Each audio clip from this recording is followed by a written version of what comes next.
سامعین کرام، زیر نظر کہانی کچھ خوش امیدیوں اور خوش گمانیوں کی کہانی ہے۔ خاندانوں کے منتشر ہونے اور غور و وحدت کی داستان ہے۔ یہ میری کہانی ہے، یہ آپ کی کہانی ہے۔ اس کہانی کے ساز و کردار ہمارے ارد گرد بکھرے ہوئے ہیں، جس کے احساسات اور جذبات کو آسیہ رزاقی نے لفظوں میں جا کر کرنے کی کوشش کی ہے۔ تو سامعین کرام، کہانی شروع کرتے ہیں۔ ناول کچھ مینوں مرن دا شوق ویسی۔ میں کہہ رہی ہوں اسد، کچھ تو عقل کے ناخن لو۔ ایک نہیں 4 بیٹیاں ہیں پوری خیر سے، مگر پتہ نہیں تمہیں دکھائی نہیں دیتی۔ بیٹیاں بھی بٹھانے کی چیز ہیں بھلا۔ اے ہے، میں تم سے کہہ رہی ہوں، اب کیا آسمان سے انوکھے لاڈلے اتریں گے جنہیں بیٹیوں کے ہاتھ تھماؤ گے؟ کیا بات ہے اماں، اتنا شور کیوں مچا رہی ہیں؟ اسد خان نے فائل بند کر دی اور چشمہ اتار کر فائل پر رکھ کر کرسی کی پشت پر خود کو ڈھیلا چھوڑتے ہوئے بولے، اب شور مچائے بغیر چارہ بھی تو نہیں ہے۔ تمہارے تو کانوں پر جوں ہی نہیں رینگتی۔ میں کہتی ہوں ہمارے زمانے میں تو 13-14 کا سن لگتے ہی لڑکی بیاہی ہو جاتی۔ ایک تم ہو، کوئی رشتہ پسند ہی نہیں آتا، بس مانگ کی مانگ دیتے ہو۔ اب کیا اڑن کھٹولا لے کر اترے گا تمہارا داماد؟ صبیحہ دوپٹے کے پلو پر کروشیے سے بیل بناتے ہوئے ساس کی باتوں پر محظوظ ہو کر برابر مسکرائے جا رہی تھی۔ پھر شوہر کی طرف دیکھا جو کسی حد تک اکتائے اور بیزار دکھائی دیے تھے، مگر اماں کا احترام ملحوظ خاطر رکھتے ہوئے رسان سے بولے، اب وہ زمانے نہیں رہے اماں جب 13-14 سال کی لڑکیوں کو بیاہ دیا جاتا تھا۔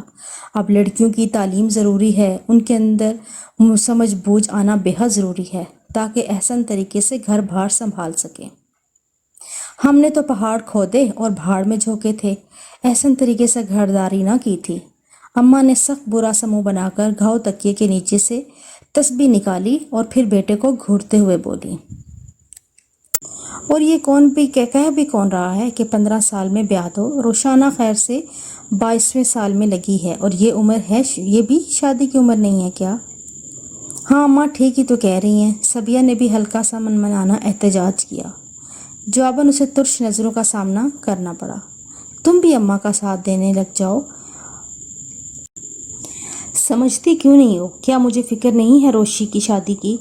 اب اسے MA کرنے کا شوق ہے، ابھی ایڈمیشن لیا ہے اس نے، کم از کم 2 سال تو لگ جائیں گے، اور میرے پاس رشتوں کی کون سی کمی ہے؟ بہت سے جاننے والے میری بیٹیوں سے شادی کے خواہاں ہیں، بڑے اچھے اچھے گھرانے کے لڑکے، مگر میں روشانہ کے شوق کو پہلے اہمیت دوں گا۔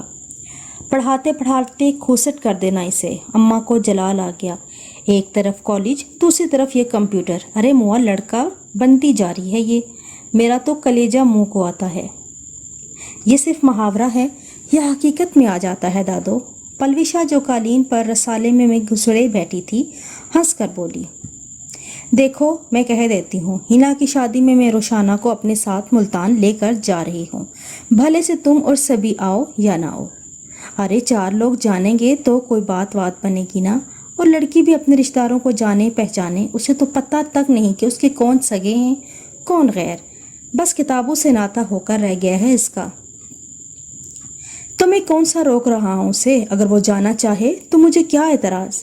آپ اس سے پوچھ لیجئے، البتہ میرا تو جانا ناممکن ہے۔ یہ پورا ہفتہ میرا بے حد بزی ہے، بلکہ مجھے کل ایک دن کے لیے لاہور جانا ہے، اور پرسوں پنڈی سے میری پارٹی آ رہی ہے۔ اسد فائل اٹھا کر کھڑے ہو گئے۔ پلوشا لپک کر دادی کے ساتھ جڑ کر آ بیٹھی، صرف روشانہ ہی کیوں گرینڈ مدر، میں کیوں نہیں؟ اس لیے کہ روشانہ آپی کی شادی پہلے جو ہوگی۔ آپ کو بھی کیا بہت شوق ہے شادی کا؟ تیسری ہما نے ہوم ورک کرتے کرتے بے ساختہ کہا تو انہوں نے اسے گھور کر دیکھا۔ ادھر صبیحہ نے بھی اس کے فکرے پر برا مان کر اسے ایک ہاتھ جھڑ دیا، جس پر وہ سیدھی ہو کر دوبارہ کتاب میں دبک گئی۔ میں بھی چلوں گی آپ کے ساتھ، مجھے تو بڑا شوق ہے اس طرح کی گیدرنگ دیکھنے کا۔ سچی دادو، میں نے آج تک اس طرح کی کوئی شادی اٹینڈ نہیں کی جس میں سب رشتہ دار جمع ہوں، بس ماما پاپا کے ساتھ ان کی بزنس فیلوز کے بچوں کی شادیاں اٹینڈ کی، مگر ان میں کوئی خاص مزہ نہیں آتا۔ ہاں تو بھلا ان پھیکی بے رونق شادیوں میں خاک مزہ آئے گا؟ ارے شادی بیاہ کی تقریبات میں جب تک اپنے نہ ہوں کیا مزہ؟ تم بھی چلنا، دیکھنا وہاں ڈھیر ساری لڑکیاں ہیں تمہاری عمر کی. تمہارے اس سڑیل باپ نے تو تمہیں آج تک سوائے کتابوں اور سائنس کی دنیا کے دکھایا ہی کیا ہے. اب کی چلنا میرے ساتھ تم دونوں. دیکھنا واپس آنے کو دل ہی نہیں چاہے گا. دادی اسے خود سے لگا کر دلار سے بولی تو پلوشا کی باتیں کانوں تک جا پہنچی. امی میں جاؤں گی دادو کے ساتھ. وہ صبیحہ کی طرف دیکھنے لگی. ہاں تو میں کب روک رہی ہوں، میرا تو خود دل چاہ رہا جانے کا. سعدیہ آپا بھی کیا سوچیں گی، ایک نند ہے، کہتی ہے خود کو بہن اور خود آئی ہی نہیں. مگر بس تمہارے پاپا کی وجہ سے جا بھی نہیں سکتی. مگر اماں میرا نہیں خیال کہ روشی آپ کے ساتھ جانے پر راضی ہوگی. وہ دوپٹہ لپیٹے ہوئے دل گرفتگی سے بولی تو پلوشا کے چہرے پر آنے والی خوشی معدوم ہو گئی. یعنی روشانہ کے انکار پر اس کا چانس بھی گول ہو جائے گا. میں منا لوں گی اس کو، وہ پرعزم ہو کر بولی. ارے مانے گی کیسے نہیں، میں لے کر جاؤں گی پکڑ کر زبردستی. اس موئی نگوڑی کو تو خیر خبر ہی نہیں کہ اس کے ارد گرد کیسے محبت کرنے والے لوگ بستے ہیں. جاؤ عشی اسے بلاؤ، کہو دادو بلا رہی ہیں. وہ تو کمپیوٹر سینٹر گئی ہیں، بس آتی ہی ہوں گی. پروشا یہ کہتے ہوئے بے ساختہ ہنس پڑی. دادی کا چہرہ یوں بن گیا جیسے کڑوی کسیلی گولی منہ میں گھٹ سے چلی گئی ہو. وہ ایک گہری متصفانہ سانس بھر کر تسبیح کے دانے گھمانے لگی. یہ ایک نئی وبا پھوٹ پڑی ہے اس شہر میں. قدم قدم پر سینٹر منہ پھاڑے کھڑے ہیں. جدھر دیکھو جہاں چلے جاؤ یہ کمبخت ناس مارے پہلے نظر آئیں گے. عمل کم ہو گیا ہے، علم بڑھ گیا ہے. تعلیم جتنی کم ہو گئی ہے یہ انسٹیٹیوٹ اتنے ہی زیادہ ہو گئے. ہمارے زمانے میں تو لالٹین کی روشنی میں پڑھ کر ڈاکٹر حکیم بن جاتے. اب یہ ہزاروں روپے سینٹرز میں جھونک کر بھی ڈھاک کے وہی 3 پات ہی رہتے ہیں. دادی کتنی دیر بڑبڑاتی رہیں. کوئی 2 گھنٹے بعد روشانہ بی بی لوٹی تو دادی نے اسے کمرے میں جانے سے پہلے لیونگ روم میں روک کر اپنا ارادہ ظاہر کر دیا، جسے سن کر وہ بھبک گئی. کیا کیا کیا؟ میں نہیں جا رہی ملتان. وہ اپنا شولڈر بیگ کندھے سے اتار کر سینڈل سے پاؤں آزاد کر کے کرسی سے کھڑی ہو گئی. مگر دادی نے اس کا بازو پکڑ کر اسے واپس پٹک دیا. کیوں؟ وہاں جانے میں تمہیں کیا قباحت ہے؟ دیکھو بیٹی، اپنے لوگوں سے ملو، رشتہ داروں کو جانو پہچانو گی، تمہیں بھی اچھا لگے گا، انہیں بھی اچھا لگے گا. صرف پیسہ ہی سب کچھ نہیں ہوتا، رشتے ناتے بہت بڑی نعمت ہوتے ہیں.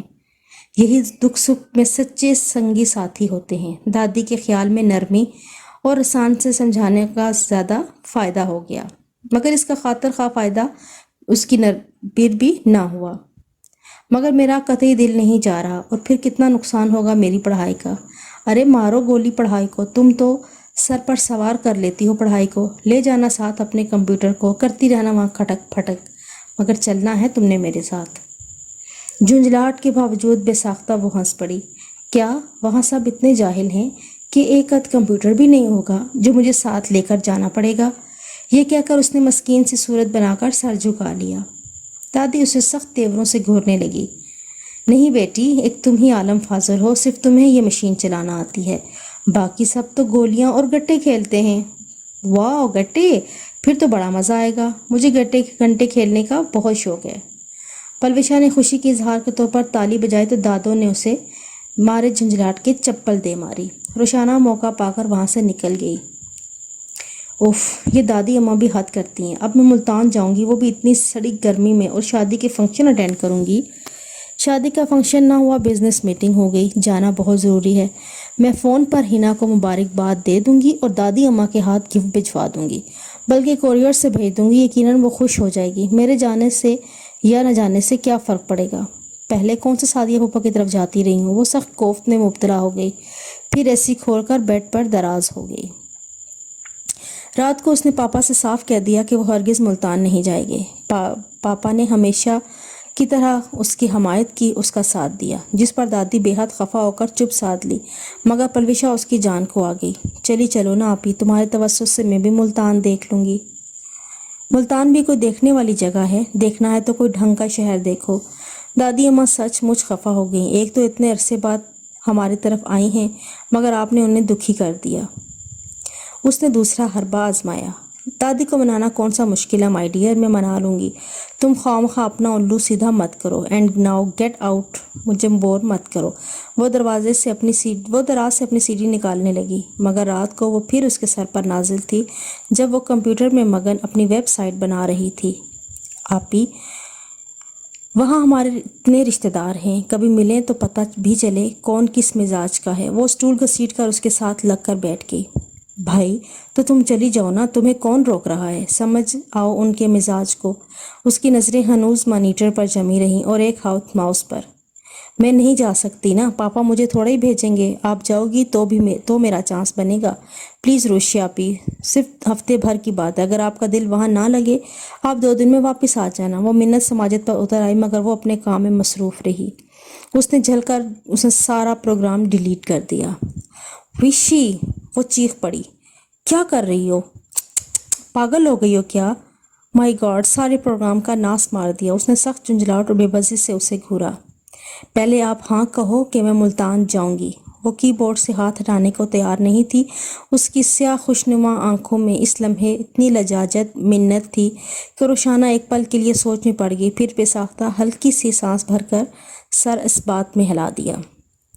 اوکے اچھا، اب ہٹاؤ یہ ہاتھ۔ تھینک یو سو مچ۔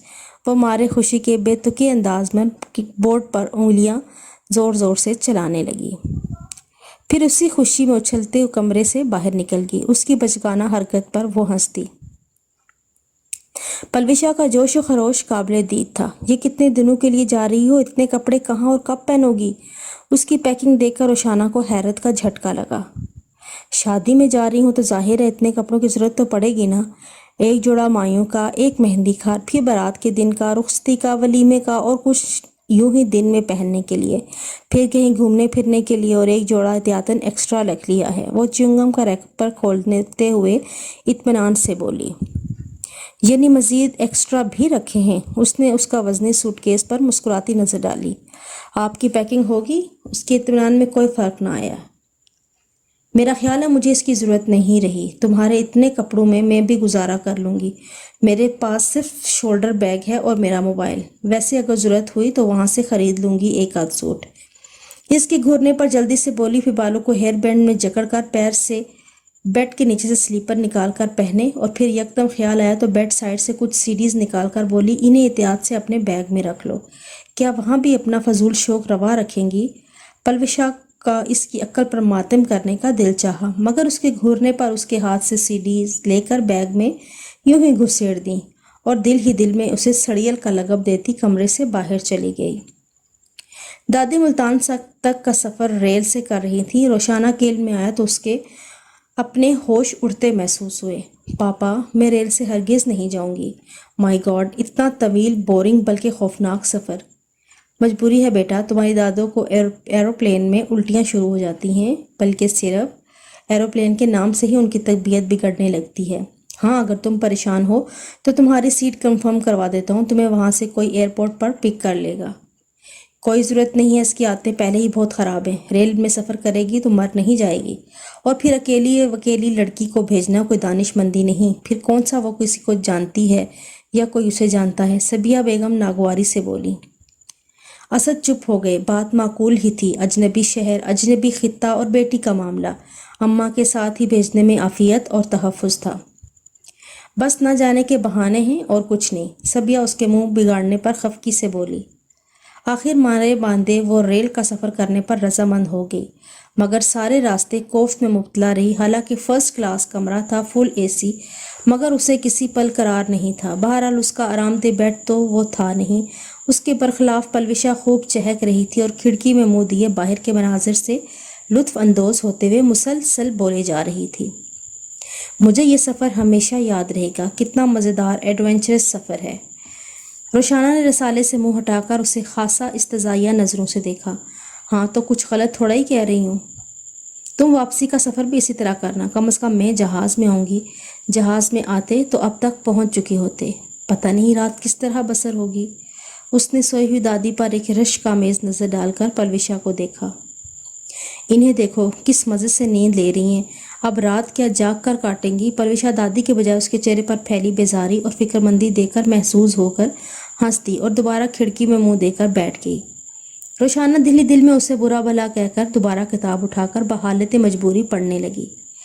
جلدی اور کچھ کوفت کے عالم میں پیکنگ کرتے ہوئے اپنی دلچسپی کی کتابیں بھی اس نے نہ رکھی تھی کہ وقت اچھا گزر جاتا۔ یہ رسالہ بھی ریل میں ہی خریدا تھا جو فنکشن پر مبنی تھا، اور کچھ حصہ شاعری پر، جبکہ یہ دونوں چیزیں شوق اس کے ذہن اور طبیعت سے میل نہ کھاتے تھے۔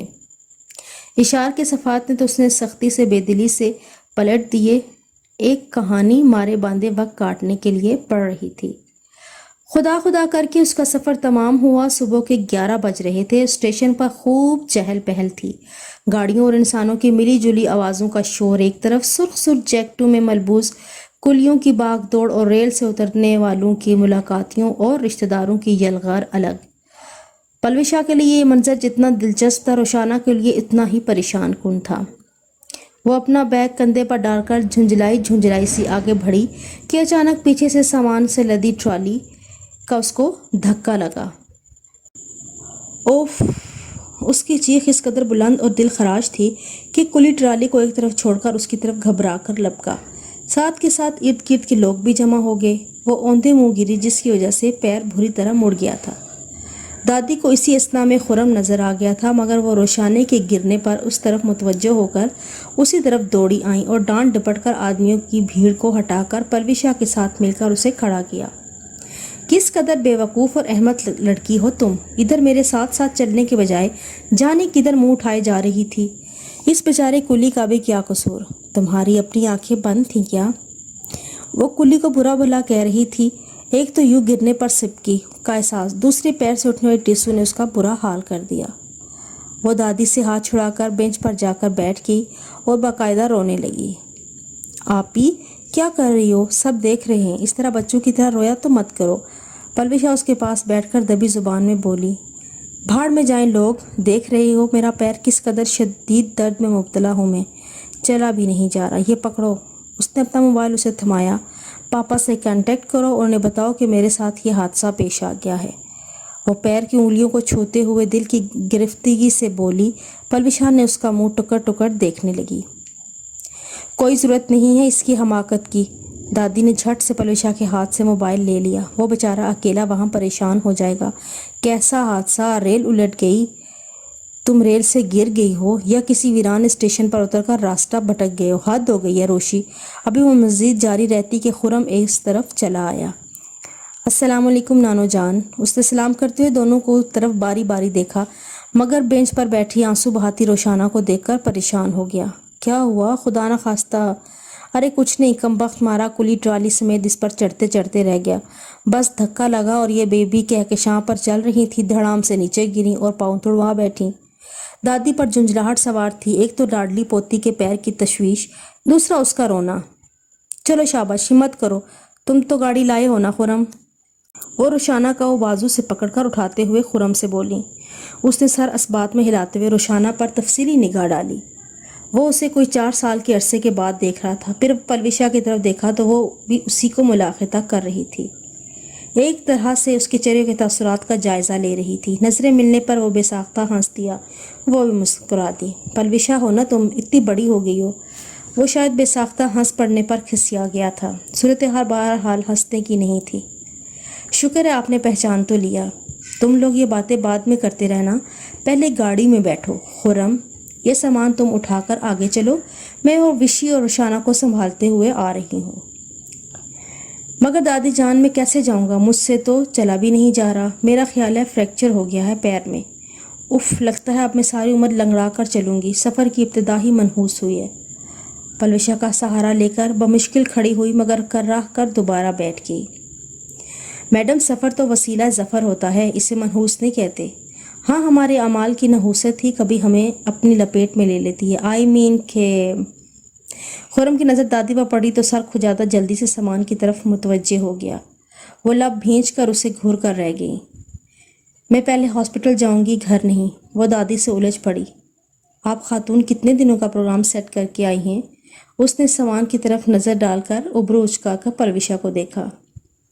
1 ویک، وہ اطمینان سے بولی۔ صرف 1 ہفتہ؟ مگر یہ سامان کہیں اس میں نادیہ اور اینی کو تو بند کر کے نہیں لائیں ٹکٹ بچانے کے لیے؟ وہ رازدانہ انداز میں چہک کر سرگوشی میں بولا تو وہ بے ساختہ کھلکھلا پڑی۔ اسٹیشن کی اس وحشتناک اور دھوپ سے تپتے کھلے آسمان تلے یہ ہنسی کسی ٹھنڈے میٹھے چشمے کی طرح خرم نے محسوس کی۔ وہ خود بھی اپنی ہنسی جیسی ہی تھی، مہکتی البیلی سی۔ اس نے ایک نظر روشانہ پر ڈالی جو دادی کی ڈانٹ پر لنگڑاہٹ کے ساتھ گاڑی کی طرف جا رہی تھی۔ وہ خوبصورت تو ہمیشہ سے تھی، اب کچھ اور نکھر آئی تھی۔ اس کے بالوں کی لمبائی میں بھی شاید اضافہ ہوا تھا، تاہم وہ پلوشا کے مزاج کے معاملے میں بالکل متضاد تھی، خود سر، ضدی، مغرور، مگر کسی حد تک احمق سی محسوس ہوئی۔ یوں بھی اس کا خیال تھا کہ خود سر اور ضدی لوگ بلا کے احمق ہوتے ہیں، یا پھر احمق ہی ضدی اور خود سر ہوتے ہیں۔ یاد رکھیے گا دادو، اگر میں فوری طور پر ہسپتال نہ گئی تو ہمیشہ کے لیے اپاہج ہو جاؤں گی، اور میرا خون یہ محتاجی آپ کے سر ہوگی۔ وہ راستہ بھر ہاسپٹل جانے کی تان کھینچتی رہی۔ ارے فکر کیوں کر رہی ہو، ہمارا گھر ڈاکٹروں سے بھرا پڑا ہے، خرم نے اسے تسلی دی۔ اچھا، کیا آپ کے گھر میں ڈاکٹر کیارے میں اگتے ہیں؟ اسے اس کی تسلی قطعی بہلاوا لگی۔ صرف کیاریوں میں نہیں، گملوں میں بھی اگتے ہیں۔ الحمدللہ ہم ڈاکٹروں کے معاملے میں خاص سے کفیل ہیں۔ اس نے میرر سے اسے دیکھا تو وہ اس پر ایک غصیلی نظر ڈال کر رخ موڑ کر کھڑکی سے باہر دیکھنے لگی۔